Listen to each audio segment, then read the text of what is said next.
함께 예배하는 모든 분들 가운데 이 말씀의 축복이 함께 하시기를 주님의 이름으로 축원합니다.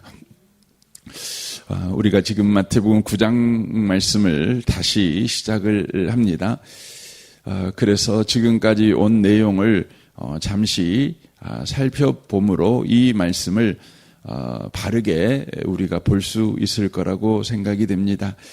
성경을 볼 때에 우리가 은혜되는 말씀을 찾아 성경을 볼 수도 있죠. 그러나 그런 식으로 성경을 계속해서 보다 보면 저와 여러분이 성경책을 마술책처럼 그렇게 사용해 버릴 수 있습니다. 그러니까 내가 원하는 말씀을 찾아 성경을 보는 그런 방식, 그것이 결국 우리의 신앙생활을 바로 내 뜻을 이루는데 하나님을 사용하는 그런 신앙 형태를 갖게 되어지는 위험이 있다는 것이죠. 그러므로 우리는 성경을 읽을 때에 언제나 문맥을 따라 성경을 읽는 습관을 꼭 가지셔야 됩니다.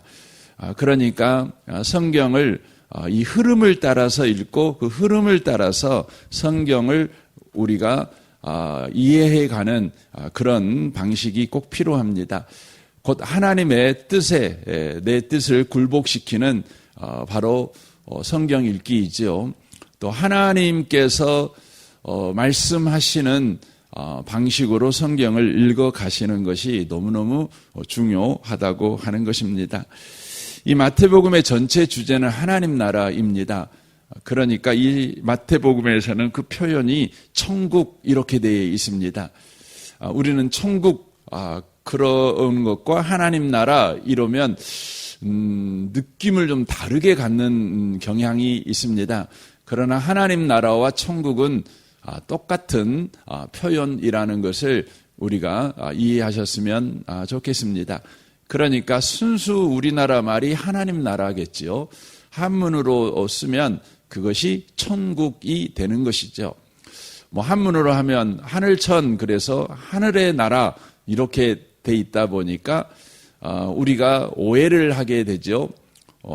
땅의 나라와 반대되는 하나님 나라, 하늘나라 이렇게 이해합니다.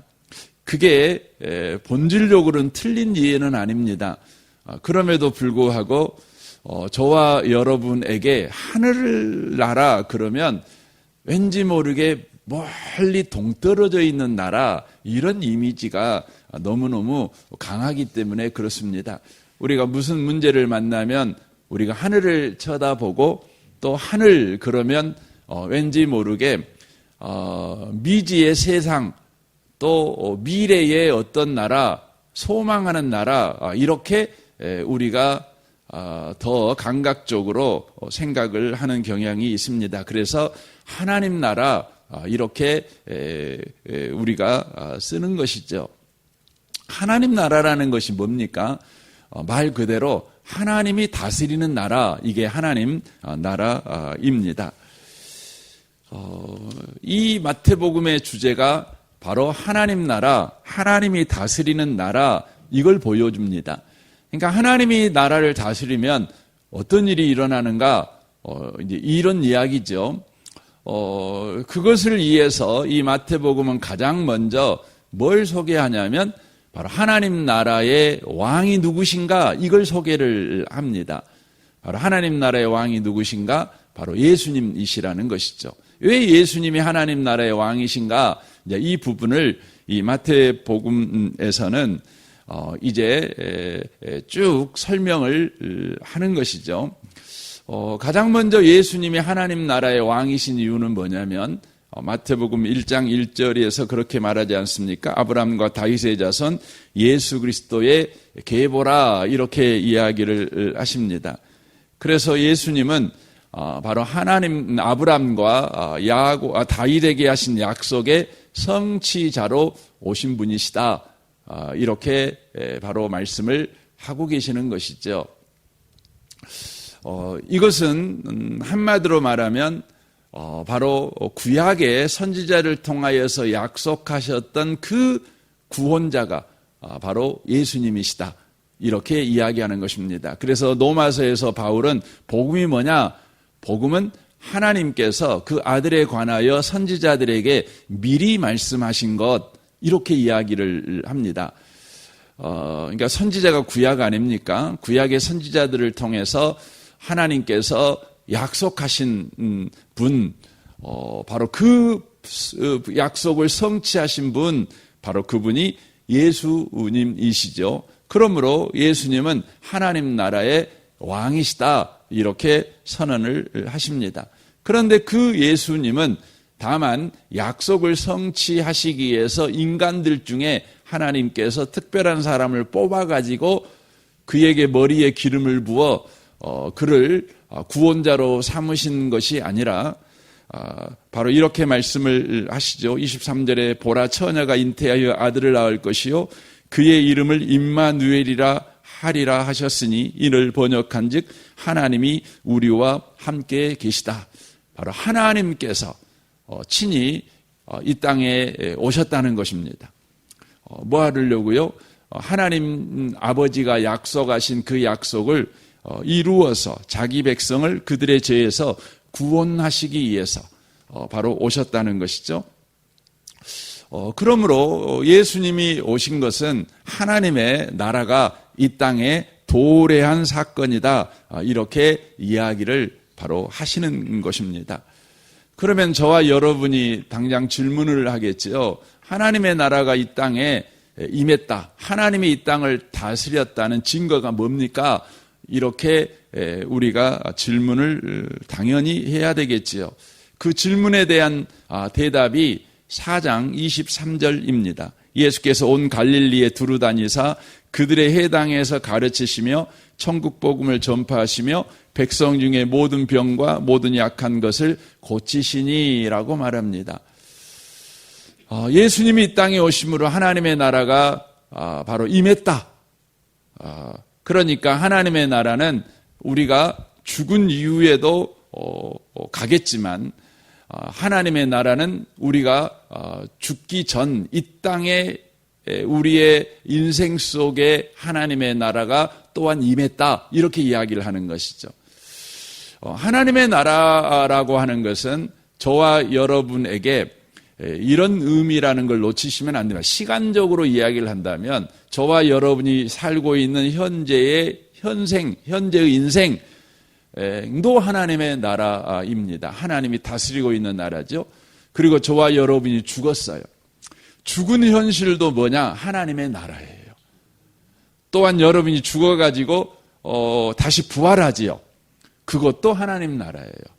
그리고 여러분과 제가 이제 영원히 하나님과 살지요. 그것도 하나님 나라예요.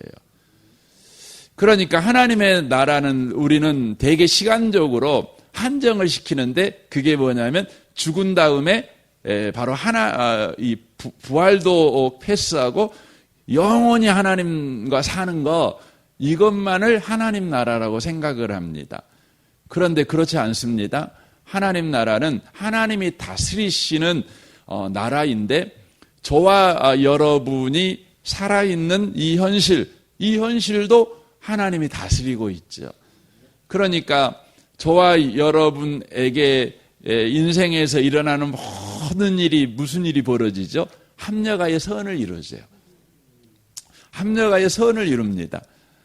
내가 한 후회도 그냥 후회로 끝나지 않습니다. 내가 한 실수도 그냥 실수로 끝나지 않습니다. 내가 아팠던 기억도 이것이 그냥 그걸로 끝나는 게 아닙니다. 내가 잘된 것, 내가 못된 것, 내가 눈물 흘렸던 것, 기뻤던 것, 내가 뭐 싸움했던 것, 뭐 이런 일들, 이런 모든 일들이요, 인과응보. 그러니까 내가 잘하면 복받고 못하면 벌받고 이렇게 끝나는 게 아닙니다. 여러분 분명해요. 하나님이 이 인생을 다스리는 대원칙은 인과율입니다. 심는 대로 거두게 하는 겁니다. 그러니까 잘못하면 그 매를 맞지요. 잘하면 칭찬도 듣고 또 잘도 됩니다. 그런데 예수 믿는 사람들은 그게 다가 아니에요. 더 나가요. 더 나가요. 이게 중요한 것입니다. 그래서 이걸 잘 보여주는 예수님의 비유가 뭐냐면 포도나무 비유예요. 포도 농장에서 일하는 비유예요. 거기에 보면 아침에 일찍 온 사람은 일을 하죠. 또 9시 온 사람도 일을 하고 12시 온 사람도 일을 하고 3시 그리고 마지막 5시에 온 사람도 일을 하지 않습니까? 그런데 품삯을 줄 때 어떻게 하죠? 아침에 일찍 와서 일한 사람한테는 일한 만큼 품삯을 줘요. 온칙을 지킨다는 거예요. 하나님은 심는 대로 거두게 하신 온칙을 지켜요. 그런데 그게 다가 아니었죠. 뭐였습니까? 거기에 더해 주셔요. 심는 대로 거두는 온칙을 하나님이 무시해 버리는 게 아니에요. 심는 대로 거두는 온칙보다 더 하시는 분이셔요. 이게 뭐예요? 이게 은혜예요. 이게 은혜인 거죠. 하나님은 우리를 다스릴 때에 그렇게 다스립니다. 그래서 저와 여러분이 하나님의 다스림 가운데 있다는 현저한 증상이 뭐냐면 여러분과 저의 인생은 바로 그걸로 끝나지 않아요. 더 나가요. 더 가는 겁니다. 합력하여 선을 이루는 것이죠. 여러분과 제가 하나님 나라 가운데 있다는 가장 결정적인 증거가 뭐냐면 여러분과 제가 예수 믿는 겁니다. 베드로가 주는 그리스도시요 살아계신 하나님의 아들이십니다. 이렇게 예수님에 대하여서 고백을 하지요. 그때 예수님이 이런 이야기를 합니다. 그건 혈과 육, 네가 인간이 안 것이 아니야. 네 스스로 안 것이 아니고 어떻게 알게 된 겁니까? 하늘에 계신 아버지가 너를 알게 한 거야. 이 말을 하나님 나라라는 관점으로 표현하면 하나님이 너를 다스렸으니까, 하나님이 너를 통치하고 있으니까 네가 예수님을 나의 주 나의 하나님이라는 바른 신앙 고백을 하게 된 거야. 이렇게 이야기를 하시는 것이죠. 그러니까 여러분과 제가 하나님 나라에 지금 들어와 살고 있다는 증거가 뭐냐? 예수 믿는 겁니다. 예수 믿고 있는 거, 이 하나님의 다스림이 없으면 예수 믿을 수가 없어요. 또한 여러분과 제가 예수님의 이름으로 기도해요. 믿음을 가지고 기도해요.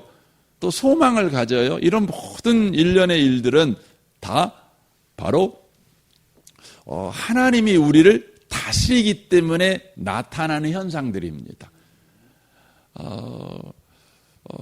참으로 놀랍죠.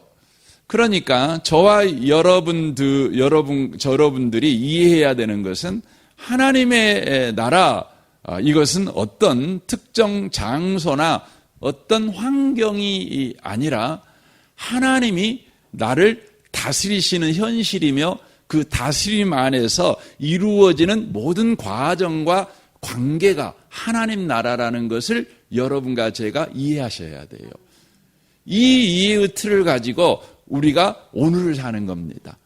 그래서 여러분과 제가 오늘을 살아갈 때에 나는 지금 하나님의 나라 밖에 살고 있는 사람이 아니라 하나님의 나라 안에 살고 있는 사람이라는 것이죠. 이것을 성경의 여러 표현을 보면 예수님 안에 있다, 이런 표현을 쓰는 거죠. 저와 여러분은 어떤 상황과 어떤 조건에서도 예수 안에 인생을 살아가고 있는 사람이라는 것을 놓치시면 안 된다는 것이죠. 그래서 여러분, 이 예수님이 지금 우리를 다스리고 있다. 그 현실이 뭐냐? 그러면 예수님이 가르치시며 천국 복음을 전파하시며 백성 중에 모든 병과 모든 약한 것을 고치시는 상황, 이게 뭐냐면 하나님 나라다, 이렇게 지금 표현하는 것입니다. 근데 이 일을 예수님께서 우리가 죽은 다음에 한 것이 아니라 우리의 살아있는 현실 속에서 우리에게 하고 계시는 것이죠. 그래서 여러분과 제가 하나님의 나라, 예수님이 지금 통치하는데 하나님의 말씀을 가르치셔요. 그리고 천국 복음을 전파하셔요. 그리고 모든 병과 모든 약한 것을 고치시는 일을 하셔요. 지금 여러분과 저의 삶에서 그 일을 하고 계시죠. 그래서 여러분과 제가 복음을 들어요. 복음을 듣고 있지요.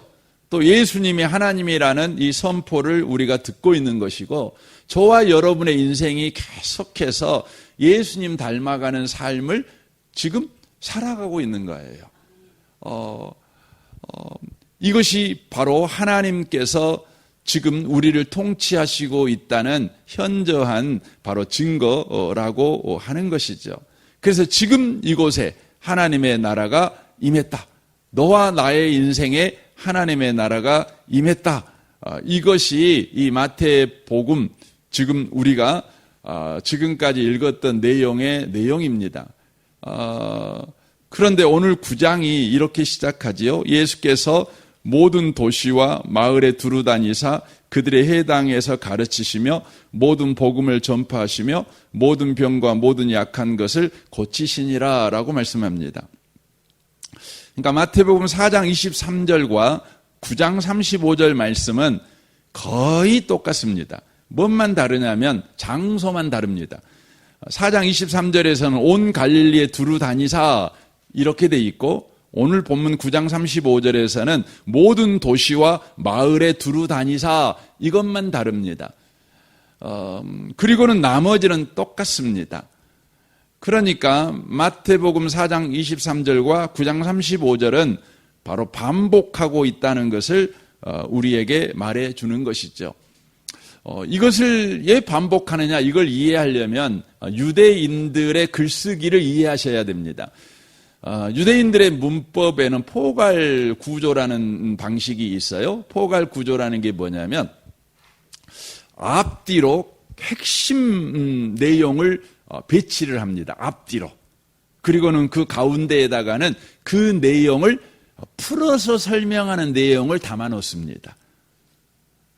그러니까 4장 23절을 앞에 세우고 9장 35절을 제일 뒤에 배치를 하지요. 그러니까 지금 우리가 4장 23절부터 9장 35절까지의 핵심 내용이 뭐냐? 그러면 바로 예수께서 두루 다니사 모든 도시와 마을을 두루 다니사 그들의 해당에서 가르치시며 천국 복음을 전파하시며 모든 병과 모든 약한 것을 고치시니라. 이게 핵심 내용이라는 거예요. 그리고 이 핵심 내용을 이제 4장 24절 말씀부터 여기 9장 34절 말씀까지 자세하게 설명을 해주는 것입니다. 그래서 가장 먼저 예수님이 이제 선포하시죠. 회개하라 천국이 가까이 왔다고 선포하십니다. 주님이 선포하시죠. 그리고 나서 5장부터 이제 7장까지 뭐 하십니까? 가르치셔요. 이제 가르치는 내용이 나오는 것입니다. 그리고 8장과 9장에서는 무슨 이야기가 나오죠? 고치시는 이야기가 나옵니다. 계속 고치시는 이야기가 나오고 있는 것을 바로 보게 되어집니다. 그러니까 예수님께서 하신 일의 핵심이 가르치시며 전파하시며 또한 고치시는 것이죠. 이걸 이제 교회가 그대로 받아가지고 교회의 3대 사명이 있습니다. 교회가 해야 될 일이죠. 그건 뭐냐면 가르치는, 양육하는 일, 그리고 선포하는 일, 이게 이제 설교 행위를 이야기하는 것입니다. 그리고 마지막으로는 치유하는 일, 치료하는 일, 고치시는 일, 치유 사역을 하는 것이죠. 이게 교회의 3대 바로 사명입니다. 그래서 교회는 계속해서 이 땅의 왕이신 예수가 오셔서 지금 이 땅을 다스림으로 지금 이 땅은 하나님의 나라다. 그래서 교회가 하는 사명은 뭐예요? 하나님의 나라를 계속해서 하나님의 나라가 이 땅에 임했다는 것을 바로 사람들에게 전달하는 거예요. 너무나 힘들고 인생을 거칠게 살아가는 사람들에게, 그래서 인생에 소망이 없잖아요. 죽고 싶죠. 하루에도 몇 번이고 죽고 싶죠. 이런 말을 습관처럼 하는 사람들에게 말을 하는 것이죠. 아니야, 지금 하나님이 너를 다스리고 있어. 하나님의 나라야. 너의 환경과 상황이 너를 죽여가고 있는 것 같지만 하나님이 너를 다스려. 하나님의 다스림 속에 너 참여해. 그러면 네가 죽겠다고 말하는 그 환경과 그 상황이 합력하여 선을 이루는 걸 너는 보게 될 거야. 너의 인생이 비참한 인생이 아니라 영광스럽게 다듬어가는 인생이라는 걸 너는 알게 될 거야. 요셉처럼 그가 노예로 팔려가고 감옥에 있었잖아요. 여러분 보통 그가 하나님을 몰랐다면 어떻게 하는 게 가장 여러분 자기에게 선을 베푸는 거예요? 하나님이 없다면, 하나님이 자기를 다스린다는 걸 모른다면 어떻게 하는 게 자기 자신을 가장 존중히 여기는 방식이에요? 자살해버리는 겁니다. 죽어버리는 겁니다. 살아봤자 더 힘들니까 그냥 죽어버리는 거예요. 그게 어쩌면 자기 자신을 가장 존중히 여기는 방식일 수 있어요. 이게 세상 방식이죠. 그래서 세상에서는 그러지 않습니까? 더 비참한 꼴 보기 싫으니까 자살해버려요. 그래서 인간적으로 생각하면 여러분 인간이 자기 존엄을 지키는 최후의 수단이 뭐냐? 자살이에요. 그건 하나님 모르는 사람이 하는 방식이죠. 근데 하나님 아는 사람들은요, 살아남아요. 끝까지 살아남아요. 왜요? 하나님이 다스리니까. 하나님은 우리를 이대로 내버려 두고 내 인생이 이대로 끝나게 하지 않으시니까. 그러니까 하나님을 아는 이 요셉이 노예 생활할 때 살아남은 거예요. 여러분 감옥에 들어가서 살아남은 거예요. 감옥에서 얼마나 애로운 시절, 기다리는 소식이 오지 않는 비참한 시절을 살지 않습니까? 그리고 살아남아요. 그래서 그가 뭘 보죠? 하나님이 자기를 어떻게 다스렸는가를 보게 돼요. 그가 국무총리가 된 게 중요한 게 아니에요. 하나님이 이 모든 과정 속에서 자기를 어떻게 다스렸고 어떻게 인도하셨는가. 내가 하나님의 손 안에 있는 인생이었구나. 이걸 아는 거예요. 그러니까 나중에 요셉의 인생이 어떻게 됩니까? 요셉의 인생의 결론은 뭐예요? 국무총리가 되어가지고 호의호식했다. 이게 아니에요. 뭐냐면 그 두려움에 떨고 있는 형들을 용서해 주는 거예요. 어떻게 용서해 줍니까? 하나님이 당신들의 악을 선으로 바꾸셨다. 이걸 이야기를 해요. 이걸 뭡니까? 자기 인생에서 그걸 본 거예요. 멋지지 않습니까? 여러분 욥기에서 욥의 인생의 결론이 뭐예요?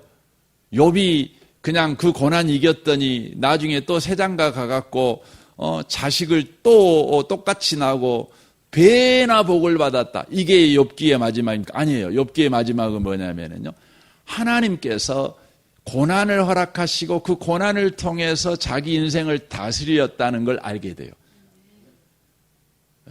그래서 그 결론이 뭐예요?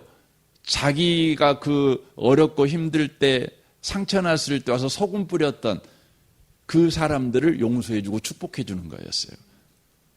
여러분 인간의 영광은 뭐예요? 입신양면이 아니에요. 인간의 영광은 뭐냐면 예수님 닮은 사람이 되는 거예요. 예수님이 십자가에서 우리를 용서하시잖아요. 그거예요, 그거. 이게 영광입니다. 이게 사람의 영광입니다. 하나님 형상을 닮은 자의 영광입니다. 오늘 이 아침에 오신 복 있는 성도 여러분, 오늘 또 하나님이 여러분을 다스릴 것입니다. 여러분 가정은 하나님 나라 속에 있습니다.